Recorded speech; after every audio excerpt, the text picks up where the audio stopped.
So looking at the top objectives for today, I want to go over a few basic things like understanding nutrients for sure. What are the nutrients?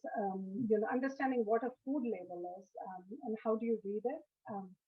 And then moving on into practical ideas to eating healthy while maintaining a culturally sensitive diet.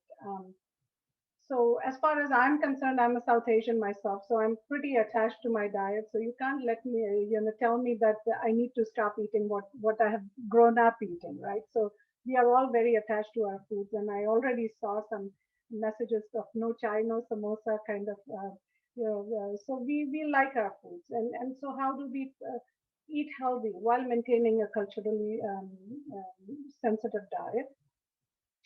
Also, the need to educate South Asians.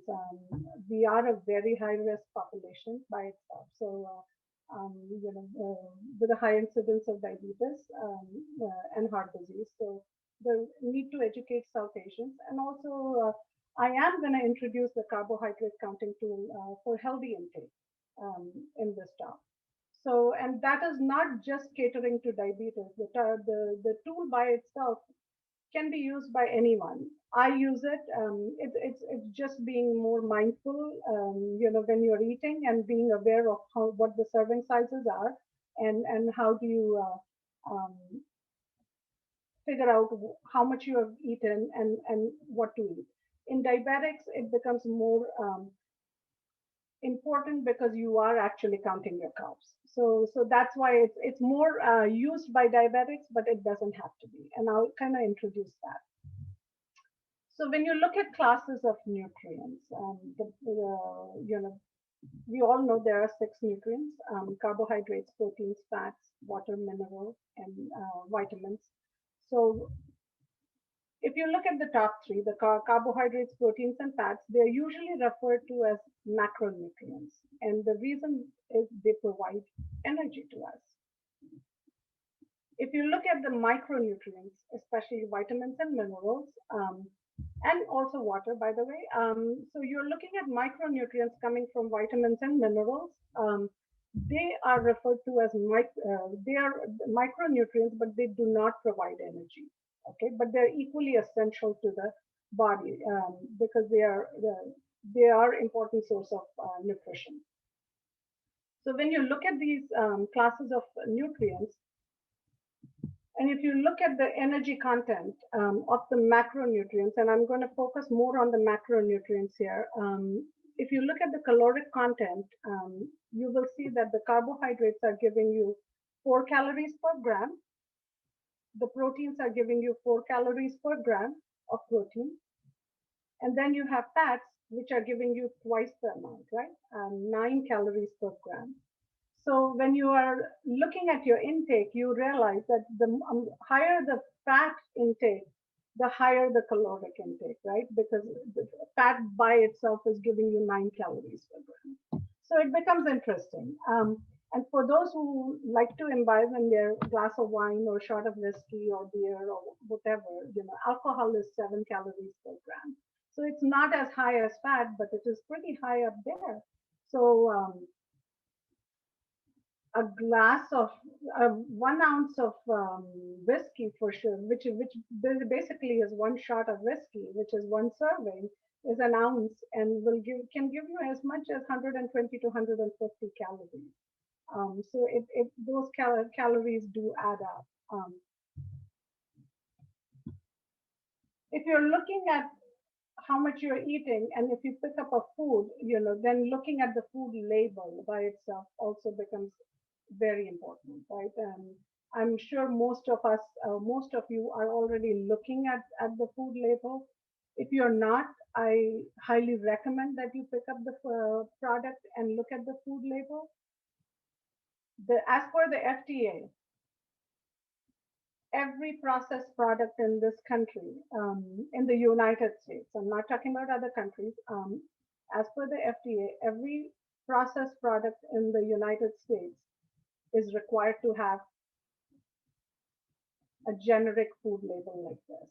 Okay, this does not include the products that you might eat At a restaurant, this does not include the products you might buy at a deli counter or a bakery like cookies, etc. But if it is packaged, it usually is required to have a food label. And when you look at a food label, you have to consider several things. So right here, if you see this food label, you see that the first thing you need to pay attention is the serving information, and you will see that there are 4 servings per container. So this packet actually is not 1 serving. This has 4 servings in there. So you have to make sure and be mindful that I have to eat only 1 cup because this product is probably 4 cups, right? So when you look at that, you will see that in reality, if you eat the whole packet, now considering if this was a packet of chips and had 4 servings, but you thought that because this is only 1 packet and it's what I need to eat, you have already eaten 1120 calories because it was 4 servings. So you have to divide it by 1/4. Okay, so that is the first thing you pay attention to is servings per container.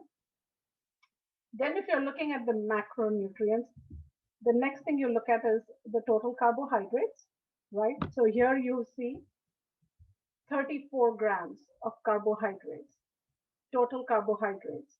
Now, the new food labels that came out a few years ago, probably 4 years ago, when these food labels were implemented, FDA requires the food labels to have the amount of dietary fiber and also total sugars and added sugars if possible. So if there was any sugar that was added to this product, it would have been specified.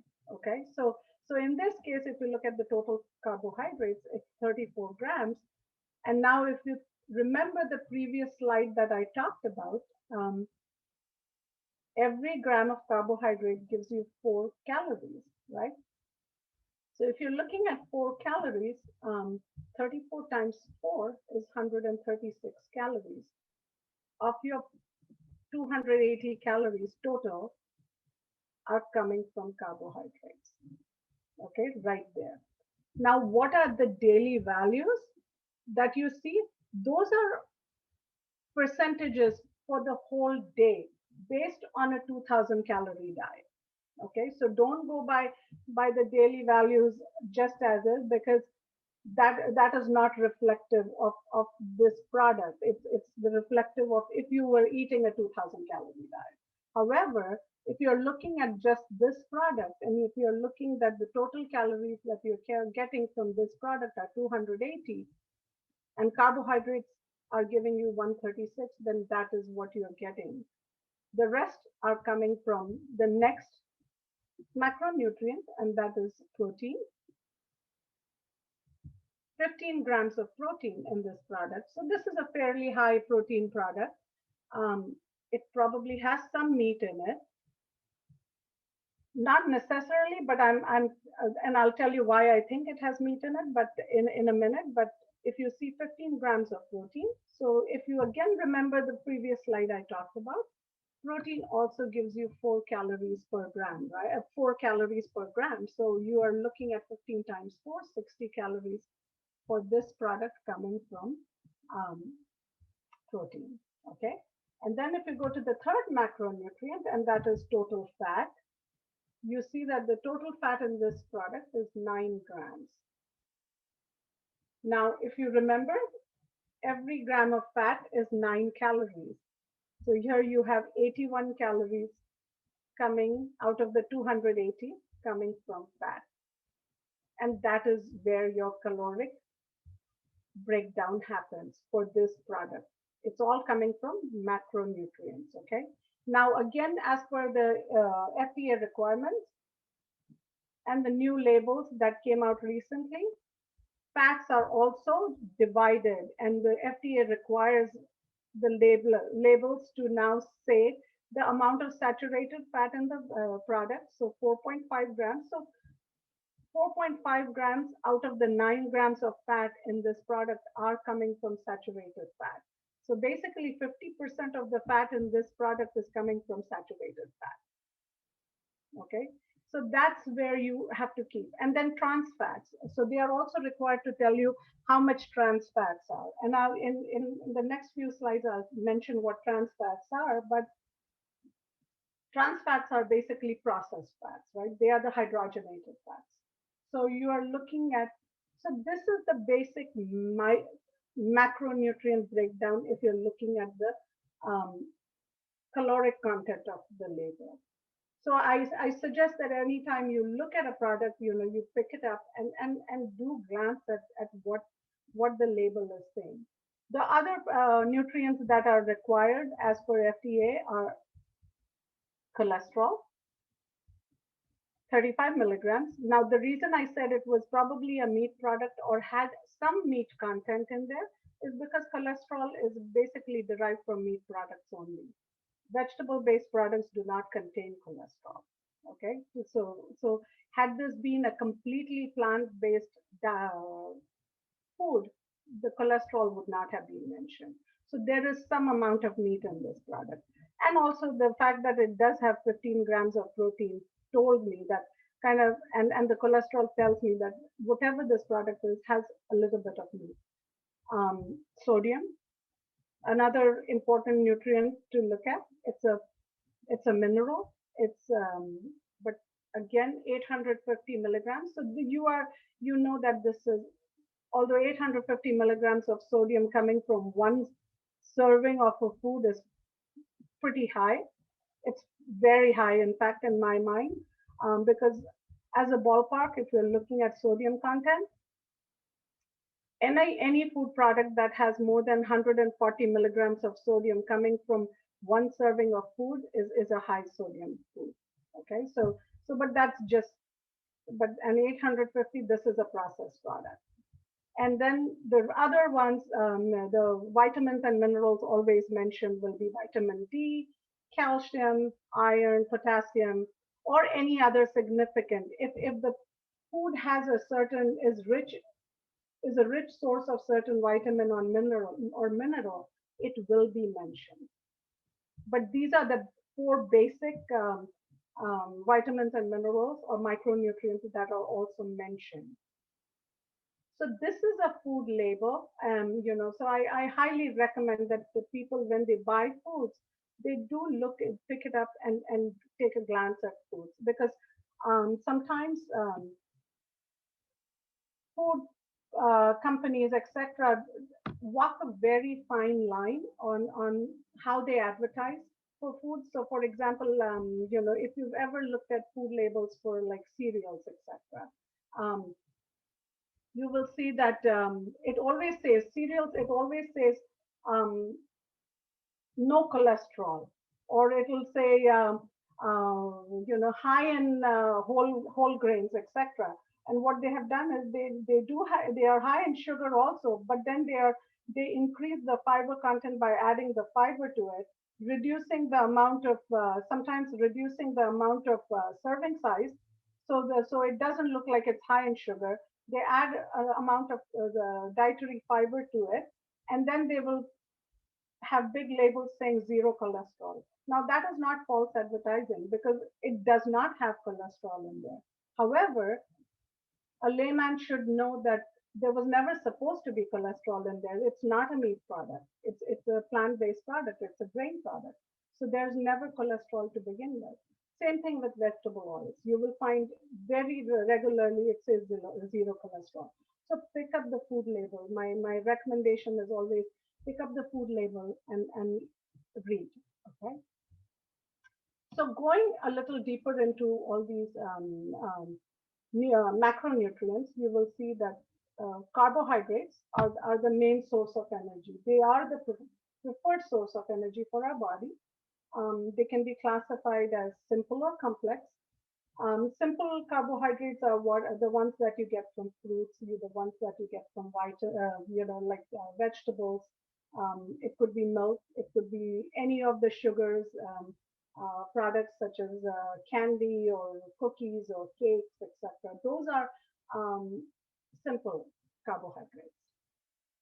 When you're looking at complex carbohydrates, those are the carbohydrates you get from whole grains or any grain product. Those are complex carbohydrates, and those are the ones that will you use to make breads or pasta, rice, etc. In a general rule, when you're looking at the caloric content for the day, it is highly recommended that 50 to 60% of a person's daily caloric intake should come from carbohydrates, and that's the most ideal. So like I said, carbohydrates, again, important source of calories. Majority of your day's calories need to come, 50 to 60% should come from carbohydrates. They are an important source of water-soluble vitamins, minerals, and fiber for sure. Sources of carbohydrates, again, grains, different grains out there that are used to make breads, pastas, rotis, idli, poha, upma, whatever. Fruits, again, fresh, frozen, canned, dried, juices, starchy vegetables, milk, alcohol, again, all these provide carbohydrates. Eating more fiber-rich whole grains, again, very important. If you're looking at what is a whole grain, again, if you see the figure in front of you, you will see that there are three parts of a grain, right? The bran, the endosperm, and the germ.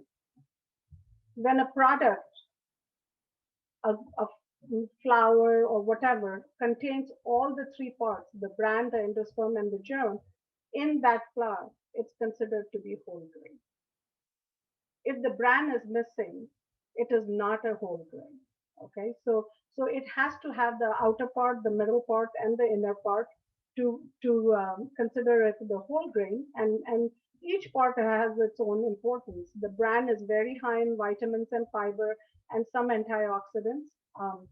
The middle part is where most of the starch and carbohydrates come from. Some amount of protein, some amount of vitamins and minerals, and then the germ is actually a very rich source. It's the smallest part of the grain actually. In if you see the composition of a grain, the germ is actually less than it's as close to less than 10% or so, or 10 to 14% of the grain. However, it is the part which is the richest in vitamins, especially fat soluble vitamins, proteins, minerals, and whatever fat is present in that product is in the germ. So that's why you will find that a lot of stores will carry the germ and to sell separately, like wheat germ, etc., is carried separately, and that has a very small shelf life. Because of the fat content, it goes rancid, and so that is one of the reasons you will find that a lot of whole grains have very short lifespan also, like bajra or jawar, or when you buy those whole grains, unless you keep them in the refrigerator and or a cold dark place, their shelf life is lesser than grains that are not whole grains. Okay. And benefits of whole grains, again, I don't think I need to tell you, but again, reducing the chances of strokes, diabetes, colorectal cancer, improves blood pressure, cholesterol, lowers the risk of heart disease, and also the fiber, because of the fiber, it prevents constipation. So a lot of GI benefits. A closer look at what whole grains are like and what we eat in the Indian diet or the South Asian diet. Whole wheat flour. This is the most traditional flour that is used to make rotis, parathas, etc. Different varieties you will find. The one that is found in this country is usually the winter wheat or durum, which comes. So durum is what the brand of flour is. The brand of wheat is wheat grain, but this is the whole wheat flour, very commonly used. Then is brown rice. Now, brown rice is very similar to white rice, except that brown rice has bran in it, and that is why it gives the brown color. And again, can be cooked and used exactly as white rice, but is higher in fiber and richer in antioxidants and vitamins and minerals, etc. Okay, barley, again, very popular grain, also known as zao. Barley can be used in products. It can be cooked. It can be used in salads. It can be milled to a flour consistency to make rotis, etc. Again, very rich in nutrients and high protein grain. You have the finger millet, which is known as ragi, also known as natsni, used for rotis. Pearl millet, bajra, which is very common, again, depending on whether you're making bhakri or rotlas or whatever. Again, a grain which is extremely high in protein, fiber, vitamins, minerals. Sorghum, which is jawar. Um, Again, the bhakri is made out of jawar. Um, Rotlis, you can make thali peet, you name it. So these are some of the the very nutrient-rich grains that are common to the South Asian diet, and I highly recommend these. Oats, again, can be used as regular oats, rolled oats, steel cut oats. You can cook them, and use them in salads. You can actually any of these grains that I have mentioned, including oats. The flour can be fermented just like rice flour to make dosas, adai, whatever, uttapas, etc. So again, very rich in nutrients, high in protein. Buckwheat, technically not a grain. It's actually technically, scientifically, it's a fruit of a because they are called buckwheat growths. But again, a very rich, high protein, high in vitamins, minerals, antioxidants, and fibers. Used similarly, you can cook the grain. You can cook the grain exactly like rice. You can make pulaus, etc. out of it. You can add it to sabzis. You can put them in salads. You can take them flour and make rotis out of it or ferment it. So again, rajgira or buckwheat is again popular. You can use a combination of all these grains. Many times I take a cup of each and just mix it all up and make my rotis or add my condiments and onions, etc., and make thali out of it or rotlas, etc. So, but our culture is very rich in these foods that can be used, and they're readily available. Quinoa. Quinoa is the last, not South Asian, by the way. It's a new grain for most South Asians, although I've seen it, it's very popular. I don't know about Pennsylvania, but in the Bay Area, we have a company called Shasta Foods that actually makes a lot of the dosa batters, etc. They actually have a quinoa dosa batter and uttapa batter. Quinoa is the grain which is the highest in protein amongst any grain you will find. Um, per serving, the protein content would be the same as any poultry or meat that you eat. So per serving, it's equally high. Traditionally, indigenously, it is the staple grain for the populations that live in the Indian mountains in South America, so mostly Peru, El Salvador, that area. Um, but has become very popular. Again, cooked similarly. You can make anything from boil it like rice to add it to salads to So the possibilities are endless for quinoa also, and that is a fairly newer grain. But it is present. It is available in the market. There are different types of quinoa also. This is the traditional quinoa, but you'll find red quinoa, black quinoa also in a lot of markets. When you're looking at serving sizes of grains, again, you will see 1/3 cup of brown rice makes up for a serving, which is not much. So that's why I keep saying, be mindful of what you eat, because the calories do add up. 1/3 cup of rice is very little, by the way. For most of us, when we take one serving, it is more than 1/3 cup of rice, cooked rice. Okay, so when I talk about cup measures, or when you're looking at any nutrition education tool, or when you're reading any recipe, you will find 1 cup measure is equivalent to 8 ounces usually, or 240 ml if you're measuring liquids, if you're or 16 tablespoons. So 1/3 cup of brown rice is not much. A slice of whole grain bread is 1 serving. um, 1 6-inch roti, whole wheat roti, is 1 serving of carbohydrates. So it is not much, and now you can start thinking about how many carbs you eat all day, right? And so the take-home point is, make sure 50 to 60% of your calories are coming from carbohydrates. However, focus on substituting the refined grains with the whole grains in your diet. So, for example, if you are using maida or of all-purpose flour, unless it's a cake that really needs to have and is going to die without the all-purpose flour, substitute it with whole wheat flour. Okay. Include a variety of whole grains in your diet. There's so many grains out there. Look for products. Pick up products that have whole grains in them instead of just made out of all-purpose flour. So being mindful, or looking at picking up the label. Like I said, picking it up and reading the label.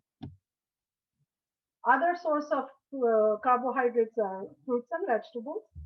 And I don't need to tell everyone not to, to eat fruits and vegetables at least 5 servings a day. Look for different colors.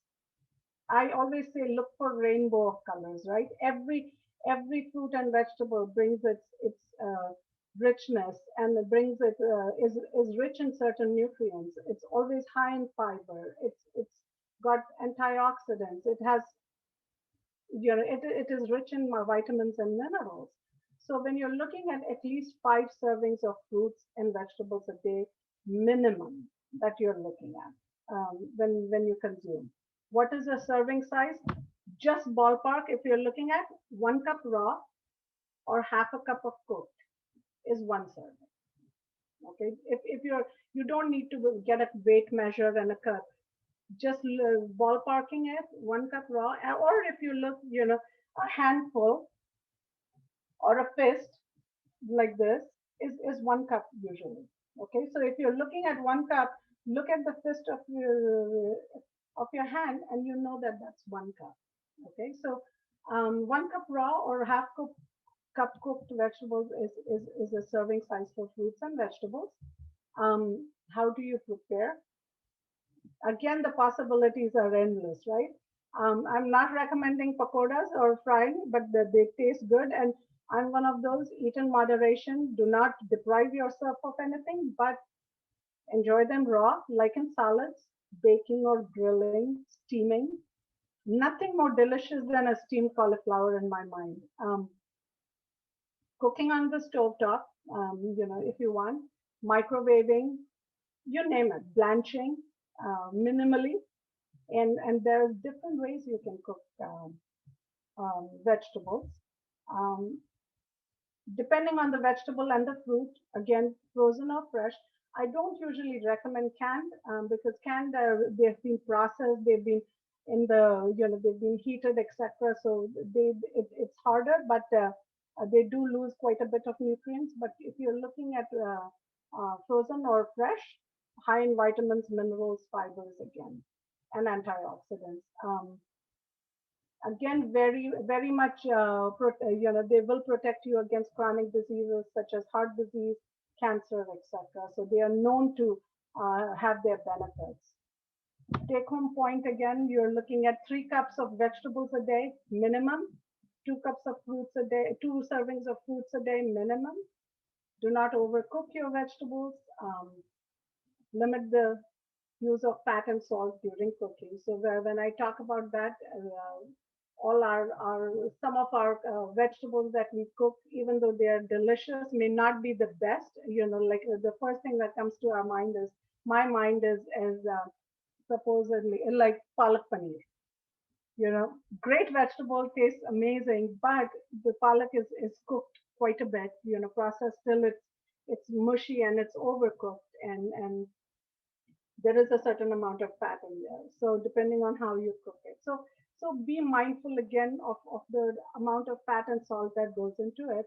By the way, as a general rule, any food that tastes extremely delicious tends to be high in fat and salt because fat does carry a lot of flavors. Okay, so that is so being again mindful of that.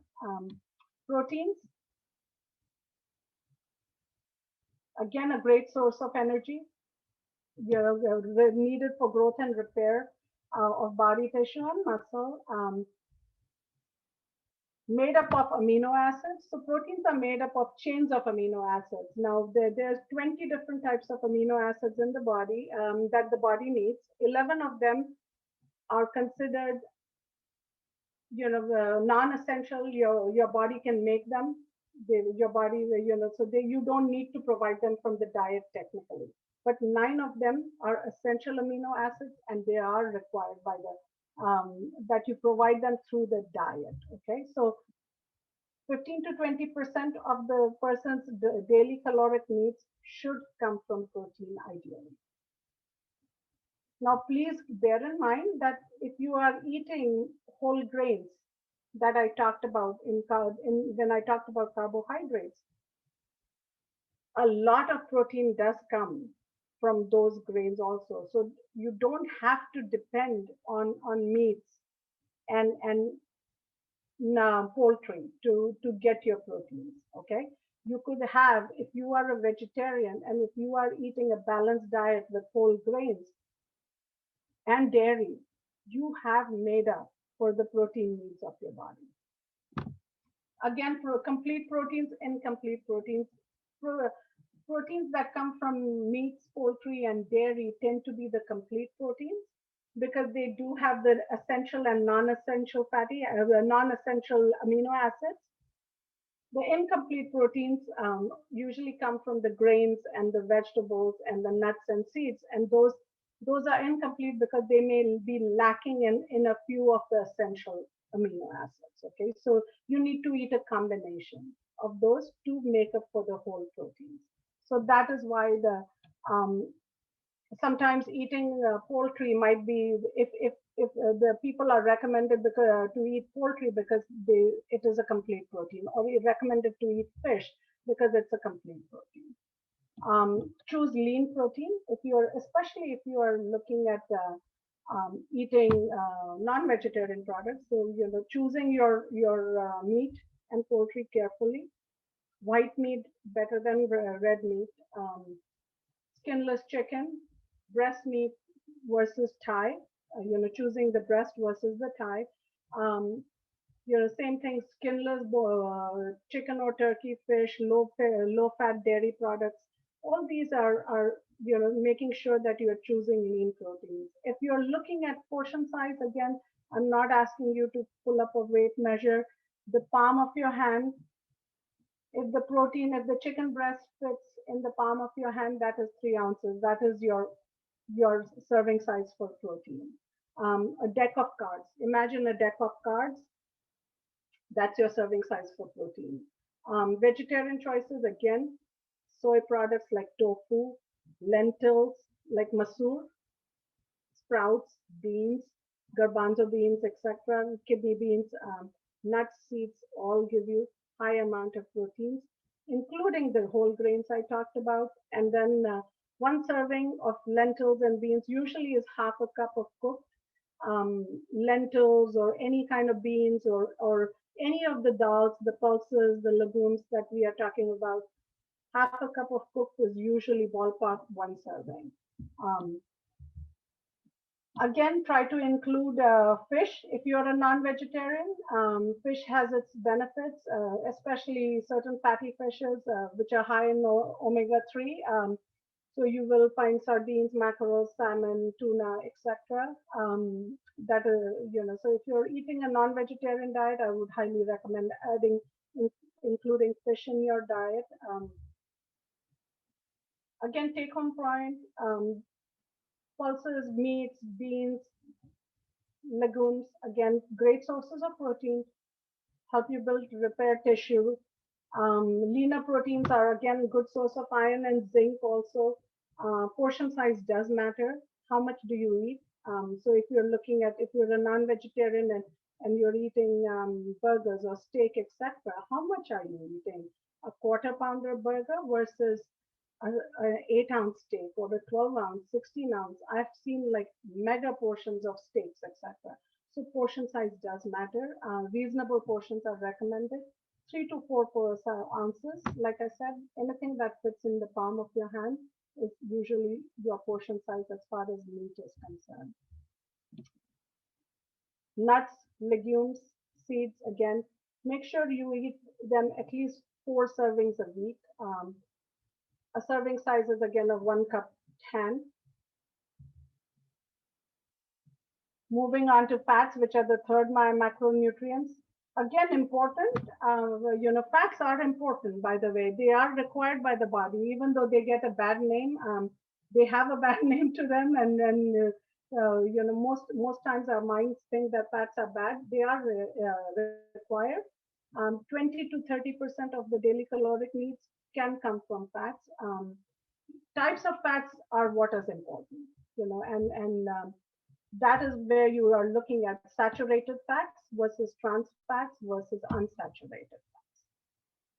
Saturated fats, I can tell you now, ghee is one of them, and Dr. Joshi had told me that ghee is debatable, right?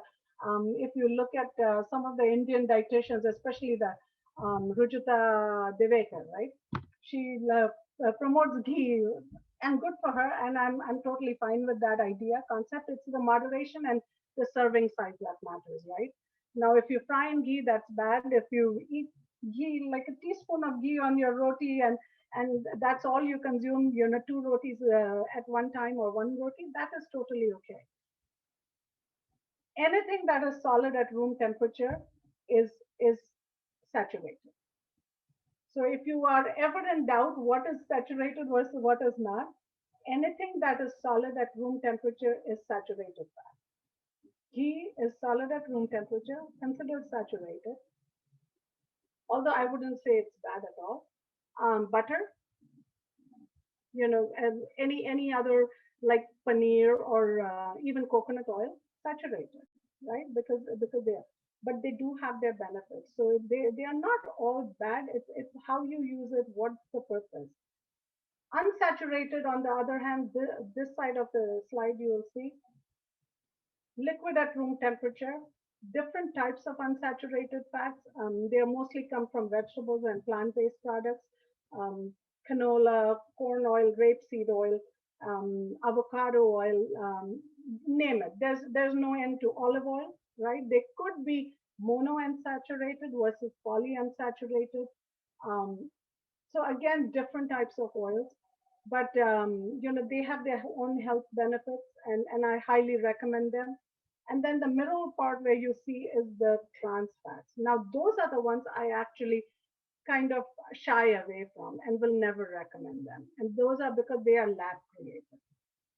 These are hydrogenated fats. So these are fats that were taken and an extra hydrogen atom was actually used, added so that they don't spoil.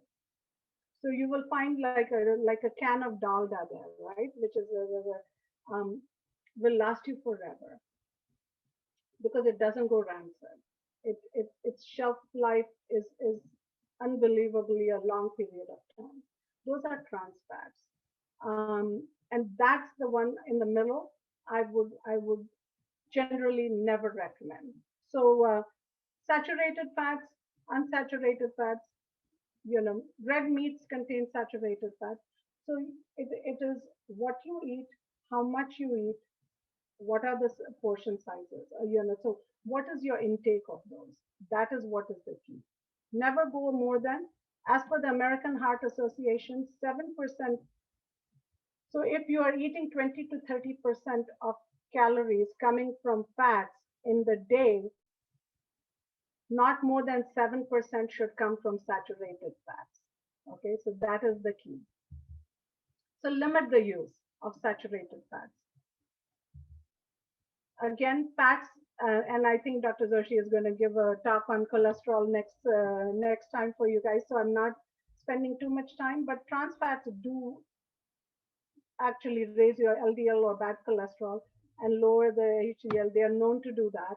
Saturated fats usually do tend to raise your LDLs, and then unsaturated fats may decrease your LDL cholesterol as well as maintain the good cholesterol, which is the HDLs.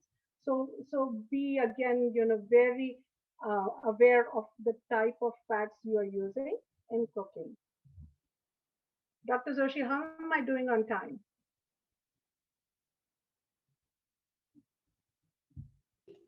We're about 8:23 right now, so I think I'd suggest 5, 7 minutes. 5, 7 more minutes. That way we'll Okay, have more time okay, for that's questions. fine. That's fine. Yes, perfect.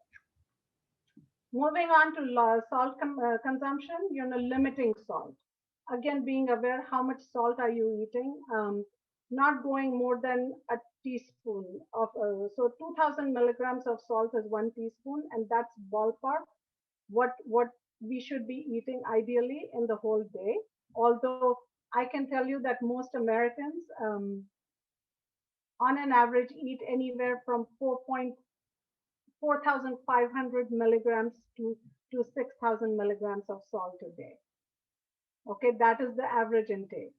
Ideally, I would say 2000 is pretty low. 2,500 milligrams would be fine. 3,000 would be okay, but not going more than that. So it's not just the salt you use, but the salt coming from the processed and prepared products, the salt that is used while cooking, making sure that when you are not using the salt shaker when you are at the table, those are certain, so looking at the salt, being aware where your salt and fats come from. These are some of the most popular, right? So my husband comes from Pune, so he swears by Chitrevandu. So it's like that, the bakarwadi and the childa and all that stuff. So being aware where the salt and fat is coming from. Looking at South Asians, and this is where I'm going into the carb counting and want to show you guys. Again, highest, are the statistics for South Asians are staggering. Highest coronary artery disease rates worldwide, 4 times the risk of heart disease than any other population. These are some of the statistics that come out of the South Asian Heart Center. 50% of the heart attacks occur at the age of less than 55 and 25% before the age of 40. Um, Again, South Asians do have a high incidence of death rate also due to heart disease, and also we do have the highest prevalence of diabetes in the world. So staggering statistics, which makes it very important that we look at chronic disease and South Asians and how we eat. So when you look at plating and when you look at each of your meals, just in general, I can tell you when you look at your plate, make sure half your plate is full of fruits and vegetables. 1/4 is coming from grains and 1/4 coming from protein. Okay, and then you can add a cup of dairy, which could be a cup of yogurt, etc. Right? So these are just samples, but I want to go into, and but in reality, when you eat a thali, right? This is what we get. So you look at what I was telling you as ideal, and look what we eat, right? So this is where so if and this is by 1800 calorie diet. What I wanted people to think about is so if you're on an 1800 calorie diet and 50% of your calories should come from carbs, that means 900 calories are coming from carbs in a day, right? So being mindful that if you are on an 1800 calorie diet and 50% to 60% of your calories are coming from carbs, then you are going from anywhere between 900 to 1080 calories coming from carbs. Proteins, same thing. If you are eating between 15 to 20% of proteins in your diet, it could be anywhere from 270 calories to 360 calories coming from protein. And same thing with fat. If you're eating between 25 to 30% fat in your diet, you're eating anywhere between 450 to 540 calories coming from fat to make up for your 1800 calorie diet. So eating better, thinking smaller,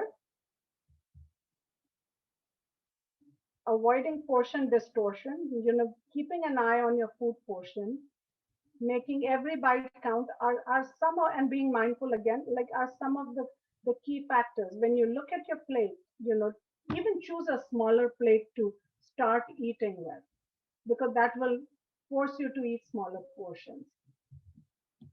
Keeping an eye, and this I will share the PowerPoint with you so you can give, but these are just like I was mentioning, a palm of your hand or your fist or your, those are some of the key, the ballpark serving sizes.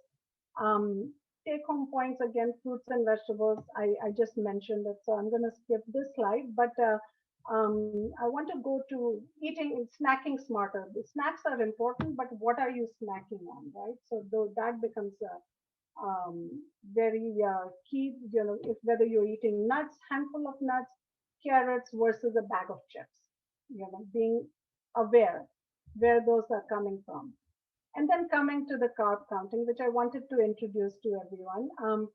So carb counting tool was developed because if you look at the American Diabetes Association carb counting tool that is out there, that does not have the standard ethnic foods for any ethnicity. Forget South Asians. None of the ethnic foods for any Asian, any ethnicities are part of the standard carb counting tool, which is by the American Diabetes Association. So I found that there was a need, and we came up with the carb counting tool. So it's not a diet as such, but it's a way of planning and your carb intake to manage your blood sugar levels if you're a diabetic, especially. So and because when you're a diabetic, you have to make sure that you manage your carb intake, because you're either taking your medication, it could be on metformin, or you're taking your insulin, etc. So balancing your medication and your diet becomes very important, right? So eating the same amount of carbs for your meals and snacks ensures better blood glucose control. So how is a carb counting, how does carb counting work? So when you look at one serving of carbohydrate, like if you go back to the previous slides, like I mentioned, one serving of carbs could be a slice of bread, right? Now, one serving of carbohydrates or one carb choice is always 15 grams of carbs. Okay, always. So it's a standard that they have come up with. So 15 grams of carbs could be one slice of bread. 15 grams of carb could be one 6-inch roti. 15 grams of carb is your 1/3 cup of brown rice. Okay, 15 grams of carb could be a small muffin. 15 grams of carb could be your 8-inch dosa. Okay, so there are, and I have that tool and I have the breakdown. But when you're thinking of carb choices, one carb choice is always 15 grams, approximately 80 calories. Now, why 80 calories? Because 15 times 4 is only 60, right? So 15 grams of carbs times 4 calories per gram is 60. But you have to add the protein in the product. You have to add the fat that may be used to create the product. So approximately 80 calories, okay? So when you're thinking of carbs, most men need about 4 to 5 carb choices at a meal. In general, when you're looking at carbohydrate counting, and most women need around 3 to 4 carb choices every meal. Okay, so 15 times 5 would be the amount of carbohydrate grams you would be eating, right? 60 to 75 grams of carbs, actual carbs at every meal. And that is how carb counting works. If you are eating snacks, 1 to 2 carb choices, which is 15 to 30 grams. And that is how it works. Okay, so if you're looking at like this thali, there's already 5 or 6 or more than that, right here. So 1 carb, 2 carb, 3, 4. So if you're looking at carb choices here, there's already 1, 2, 3, 4. There's like 6.5 carbs coming from this thali here. which is way more than the recommended 4 to 5 carbs for a male and 3 to 4 carbs for a female, right? So these are some of the um, you know examples that I have kept here. So here you have basically a Gujarati thali with a thepla, or with salad. You have the sabzi dal, Gujarati dal, etc., totaling to 370 calories. But if you see, the salad is 1 cup, 1 carb. The thepla is one piece, 1 carb plus one fat. So it's giving you whatever 80 calories plus 45 for the fat. The veggie pulao, again half a cup, which is again 1 carb. So totally you will find that there are 5 carbs right here in this meal. And the total calories is 370. If you look at a Maharashtrian meal again, with the black chana and the pumpkin sabzi and the mango corn salad, pulka, yogurt, etc., 395 calories. Okay, even though those are mostly half cup portions, they are still 1 carb each, and they're coming to again 5 carbs for 395 calories, and so on and so forth. I have a Punjabi meal here with a paratha, which is basically, even if it's a 6 inch, it's twice the amount. So it's actually two carbs. You have the veg makhanwala. Again, when I said, when you think about the fat in the vegetables, the chana, the dahi, etc., still higher in calories than the other two meals, but that's what you have. The tawa paratha is 2 carbs. So you are looking at, so be again mindful of what you are eating, even if it's a simple, but these are the portion control meals and out there. Again, dal makhani, methi sprouts, cabbage sabzi, you're looking at approximately 5 carbs, 475 calories. So that's how. So when you're looking at carbohydrate counting, I have a South Indian meal also here, by the way, with the rasam and the podi and the porial. I 435 calories. Doesn't look 435, but just the papads alone, right? Um, Again, 5 carbs. And then the dosa, one of my most favorite meals anytime. Just one dosa, 8 inch, with the aloo sabzi, sambar, the two chutneys, 450 calories, because that's how the carb breakdown happens. Um, so this is how you do carb counting. Okay, just a general way of doing. For packaged products, it's easier because you can look at the amount of carbs and know that, okay, this is giving me 15 grams or 34 grams of carbs. It's 2 carbs right there.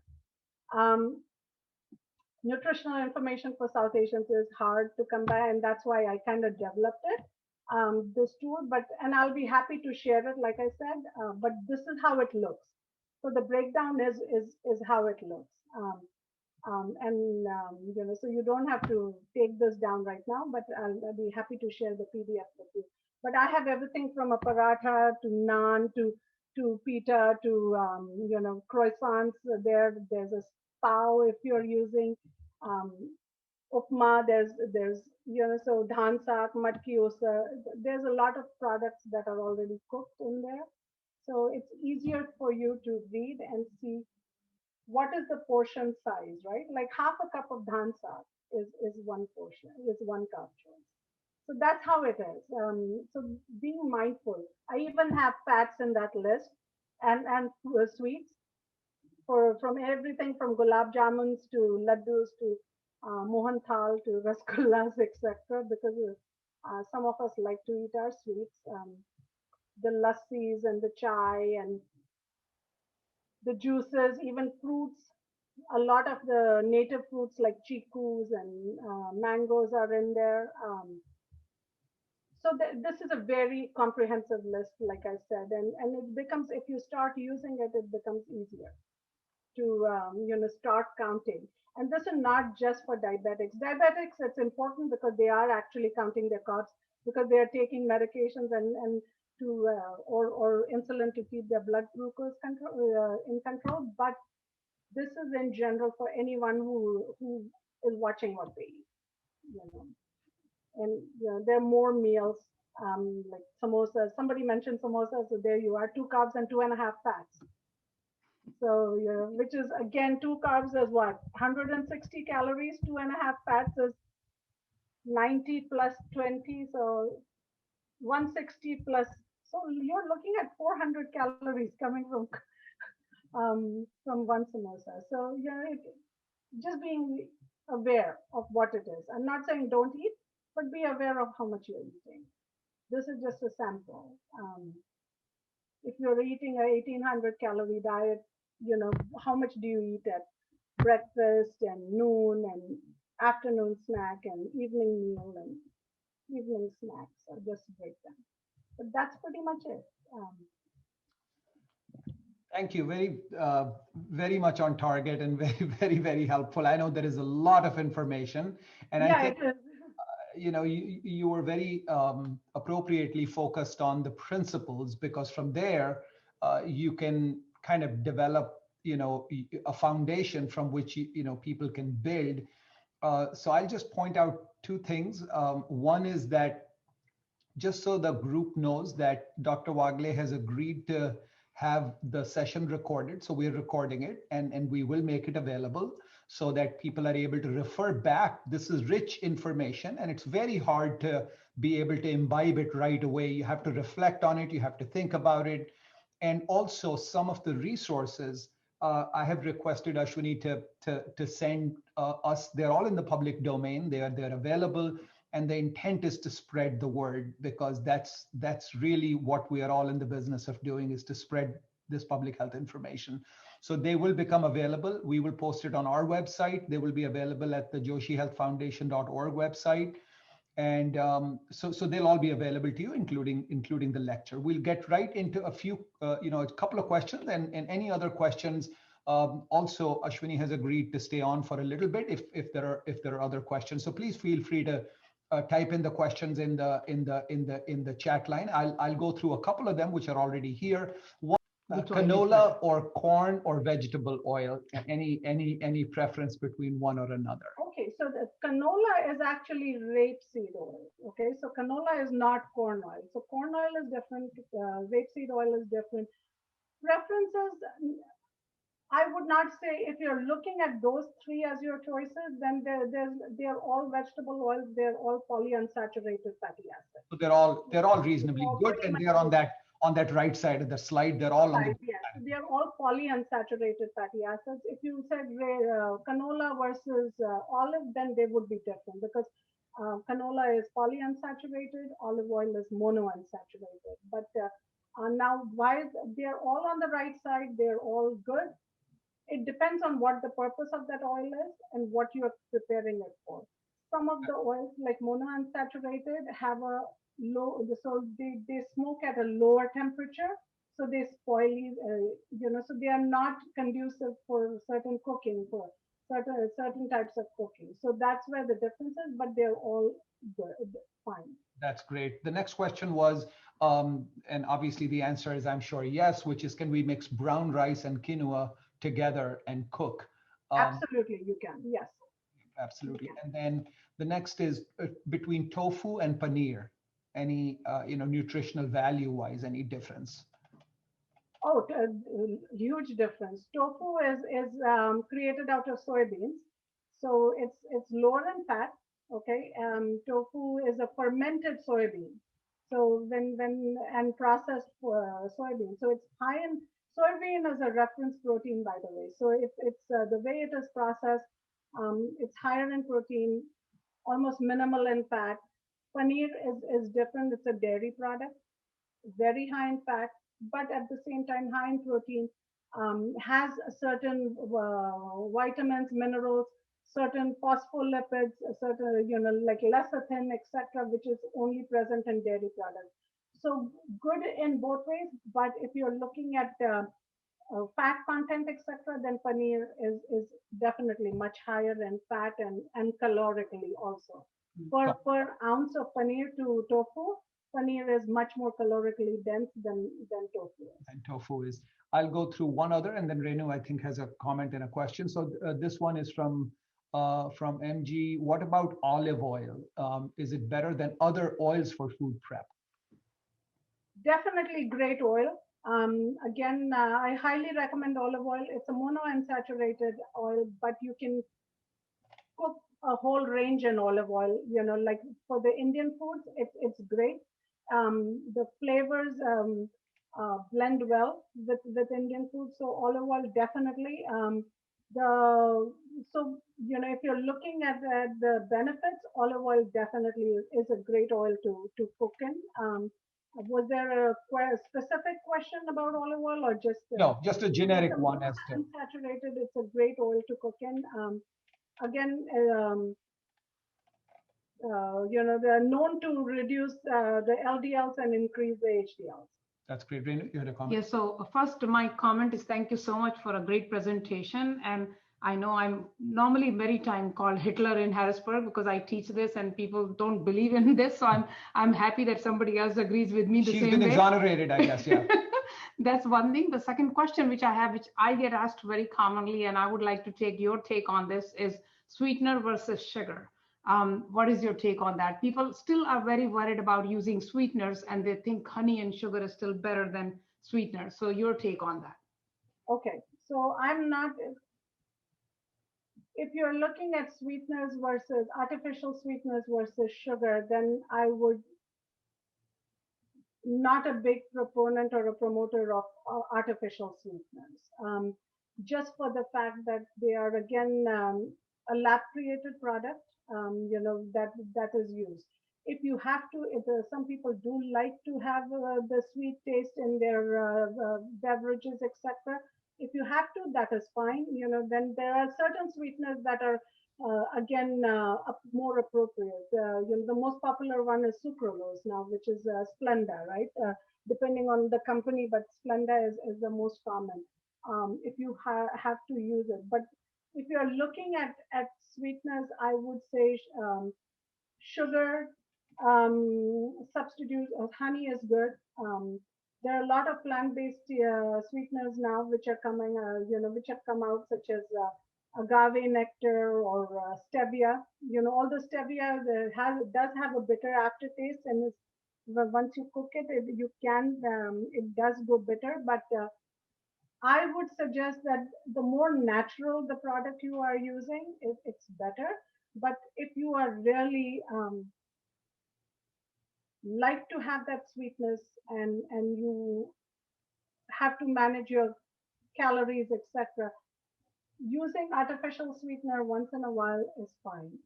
That is, but on a general basis, I don't recommend artificial sweeteners, just because they are a lab created product, and it's an artificial taste. A bunch of questions around the different types of oil, and I'll just take one of them.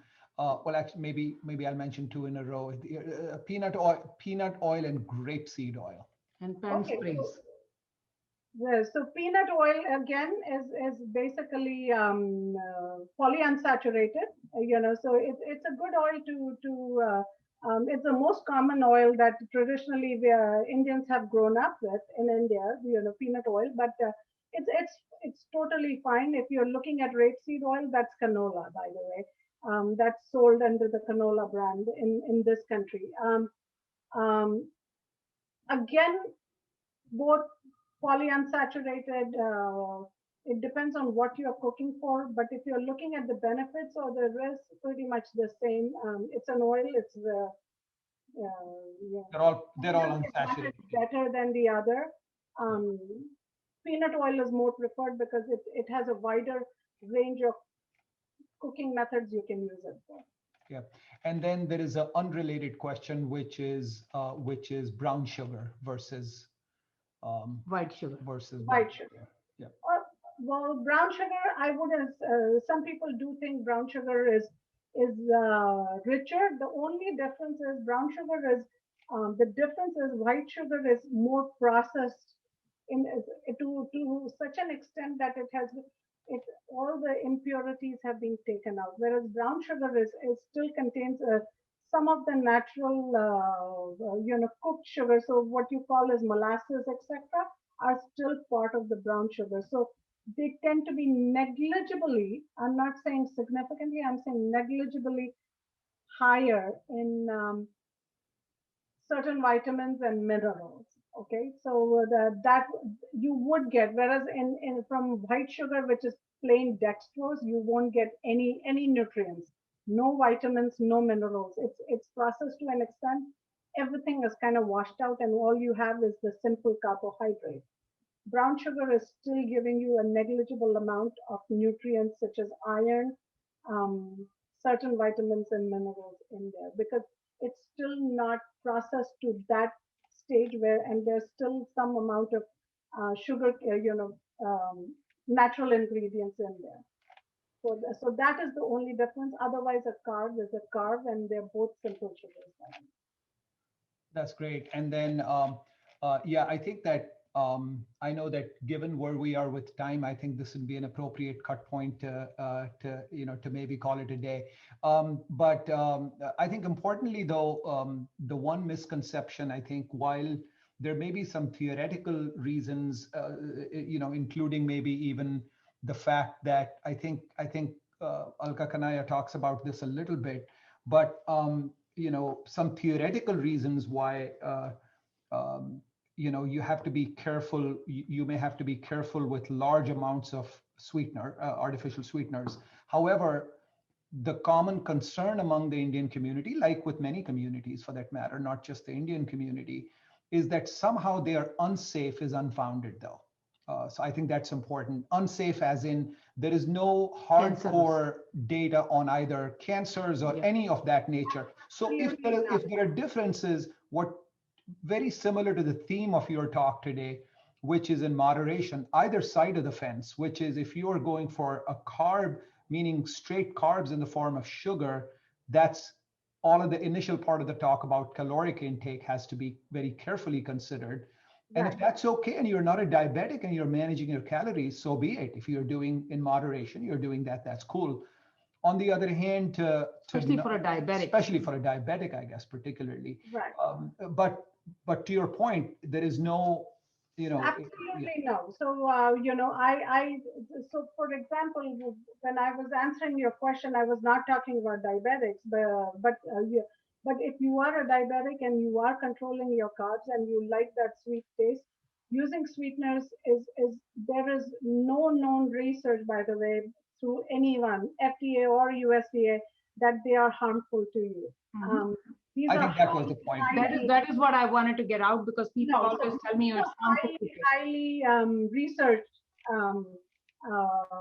sweeteners. Okay, so technically there are no known risks or detrimental effects of using sweeteners. So absolutely not. So if you have to use them, go ahead and use them. Okay, there's a limitation, and they will tell you, on each how many packets of what you like. There's a, and those are like outrageous numbers. Okay. The only sweetener that was actually has been and now is actually part of the GRAS list, which is by the FDA, which is actually called generally recognized as safe, the GRAS list. So the FDA has a list of all food products and ingredients that are part of the GRAS list. Saccharin, okay, saccharin or sweet and low or whatever. That's true. Saccharin was the only one that they had some data that it caused bladder cancer in rats and mice in less than 0.001% of the rats and mice they tested. And so it was actually banned for a while in this country and then brought back, and now it's part of the GRAS list, by the way, because the amount of saccharin you need to eat equals to 850 sodas a day, okay, which is almost impossible for a human being to consume. So unless you do something like that, there are no known risks for any of the sweeteners. So if you have to use them, if you're watching calories, if you are a diabetic and you are watching your caloric intake and your carbohydrate intake, no harm in using sweeteners at all. Okay. One last question somebody asked was if semolina has controlled my blood sugar better than other foods. Any comments on that? No, semolina is a carb. Semolina is basically a pasta. So the suji, the rava, right? That is actually a